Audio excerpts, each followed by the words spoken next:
Hello everyone, welcome back to our channel. दोस्तों, गलत ITR form select करने के बहुत सारे नुकसान हो सकते हैं।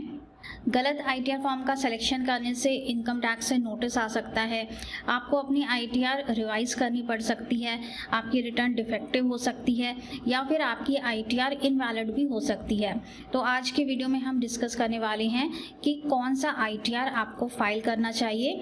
इंडिविजुअल के लिए 4 तरह के आईटीआर फॉर्म्स हैं, आईटीआर 1, आईटीआर 2, आईटीआर 3 और आईटीआर 4। आज के वीडियो में हम चारों आईटीआर फॉर्म्स को डिस्कस करने वाले हैं। तो चलिए स्टार्ट करते हैं। मैं हूं सीए श्वेता सक्सेना, आप देख रहे हैं हमारा चैनल टैक्स सॉल्यूशंस। वीडियो अच्छा लगे तो लाइक जरूर कर दीजिएगा और अगर आप आईटीआर फाइलिंग के लिए हमारी पेड सर्विसेज चाहते हैं तो हमारे व्हाट्सएप नंबर पर कॉन्टैक्ट कर सकते हैं। तो शुरुआत करते हैं आईटीआर 1 से। आईटीआर 1 जिसे कि सहज भी कहा जाता है, बहुत ही सिंपलेस्ट फॉर्म है और इसे फाइल कर सकते हैं इंडिविजुअल्स जो कि रेसिडेंट ऑफ इंडिया हो। अगर आप एनआरआई हैं तो आप आईटीआर 1 को फाइल नहीं कर सकते हैं। कौन कौन सी कंडीशंस हैं जब आप आईटीआर 1 फाइल कर सकते हैं? अगर आपकी टोटल इनकम 50 लाख रुपए के अंदर है तो आप आईटीआर 1 को फाइल कर सकते हैं। आपकी सैलरी से इनकम हो या फिर आपकी पेंशन से इनकम हो तो आप आईटीआर 1 भर सकते हैं। पेंशन में दोनों तरह की आ जाती हैं। अगर आपकी रिटायरमेंट वाली पेंशन है तब भी आप आईटीआर 1 फाइल कर सकते हैं और अगर आपकी फैमिली पेंशन आती है तो उसे भी आप आईटीआर 1 में as a income from other source दिखा सकते हैं। दूसरा है 2 हाउस प्रॉपर्टी दिखाना चाहते हैं तो आप आईटीआर 1 को फाइल कर सकते हैं। पहले क्या होता था कि 2 हाउस प्रॉपर्टीज दिखाने के लिए आईटीआर 2 को फाइल करना पड़ता था। अब आईटीआर 1 में आपके पास ऑप्शन अवेलेबल है कि अगर आप 2 हाउस प्रॉपर्टी दिखाना चाहते हैं, आपकी दोनों हाउस प्रॉपर्टी सेल्फ ऑक्यूपाइड दिखाना चाहते हैं या दोनों आप रेंटेड दिखाना चाहते हैं या एक सेल्फ ऑक्यूपाइड दिखाना चाहते हैं और दूसरी रेंटेड दिखाना चाहते हैं तो आप आईटीआर 1 फॉर्म का यूज़ कर सकते हैं। फिर आ जाता है बैंक इंटरेस्ट, जैसे कि सेविंग का इंटरेस्ट है, एफडी का इंटरेस्ट है, पोस्ट ऑफिस से इंटरेस्ट मिलता है या इनकम टैक्स रिफंड पर आपको इंटरेस्ट मिलता है या डिविडेंड मिलता है, तो ये सारी इनकम्स भी आप आईटीआर 1 में दिखा सकते हैं। फिर एग्रीकल्चर इनकम सिर्फ 5,000 रुपये तक आप दिखा सकते हैं। इससे ज़्यादा की अगर आप एग्रीकल्चर इनकम अर्न कर रहे हैं तो आप आईटीआर 2 को फाइल करेंगे। फिर आप इसमें एग्जेम्प्ट इनकम्स दिखा सकते हैं, जैसे कि पीपीएफ है, सुकन्या समृद्धि योजना है, डिफेंस पर्सन्स को जो पेंशन मिलती है या ग्रेच्युटी है, लीव इनकैशमेंट है। फिर है long term capital gain. Long term capital gain आपको कौन सा दिखाना है? तो सिर्फ इक्विटी शेयर्स की यहाँ पे बात हो रही है। इक्विटी शेयर्स या फिर इक्विटी म्यूचुअल फंड्स पर अगर आपको कोई भी लॉन्ग टर्म कैपिटल गेन हुआ है। लॉन्ग टर्म कैपिटल गेन कब होता है? जब हम इक्विटी शेयर्स या इक्विटी म्यूचुअल फंड्स को 12 महीने के बाद सेल करते हैं तो जो भी हमें प्रॉफिट होता है उसे लॉन्ग टर्म बोलते हैं। अगर वो आपका लॉन्ग टर्म प्रॉफिट 1.25 लाख रुपए 1.25 लाख से कम का है, मीन्स आपको प्रॉफिट हुआ है 1 लाख रुपए का या 50,000 रुपए का, 1.25 लाख से कम का है तो आप आईटीआर 1 फॉर्म का यूज़ करके उसमें दिखा सकते हैं। ऐसा इसलिए क्योंकि 1.25 लाख तक long term capital gain exempt होता है, तो ये एज आपकी एग्जेम्प्ट इनकम ही मानी जाती है और इसे आप आईटीआर 1 में दिखा सकते हैं। लेकिन इसे एग्जेम्प्ट इनकम के कॉलम में नहीं दिखाना है, इसके लिए स्पेसिफिकली शेड्यूल दिया गया है आईटीआर 1 के अंदर, वहीं पर आप इसको डिस्क्लोज करेंगे।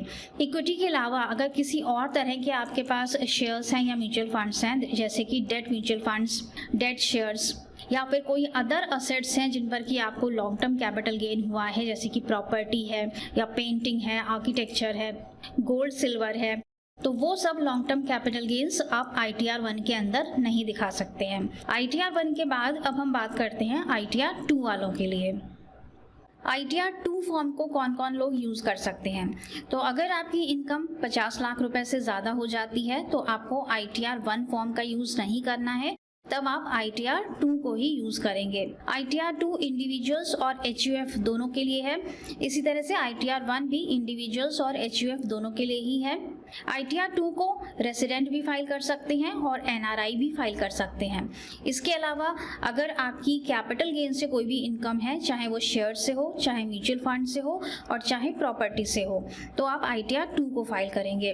कैपिटल गेन्स में आ जाता है आपका लॉन्ग टर्म कैपिटल गेन और short term capital gain.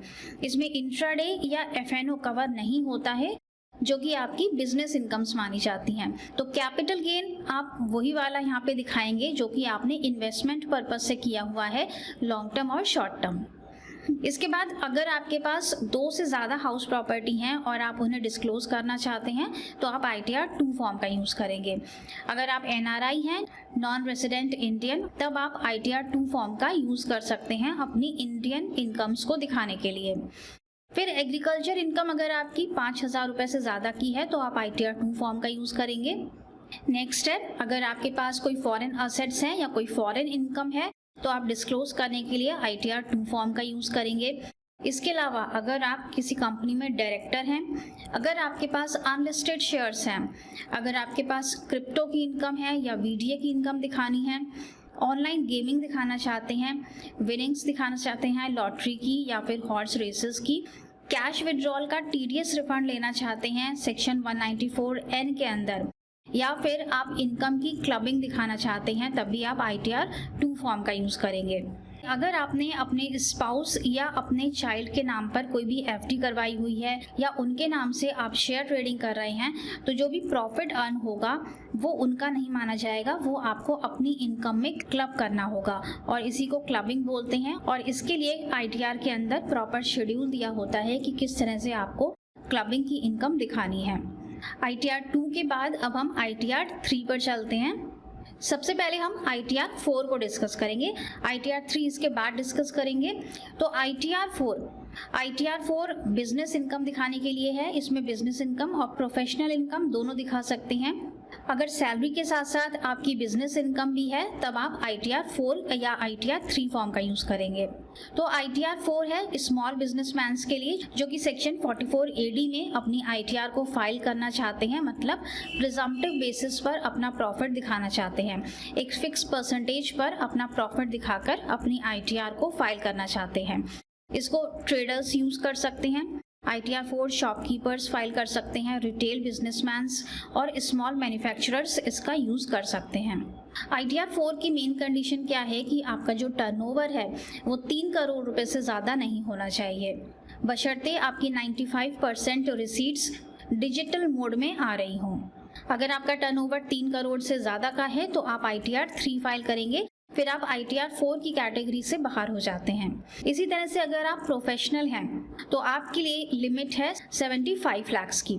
75 lakh तक आप ITR 4 फॉर्म का यूज़ कर सकते हैं, बशर्ते कि आपकी 95% रिसीट्स डिजिटल मोड में आ रही हों।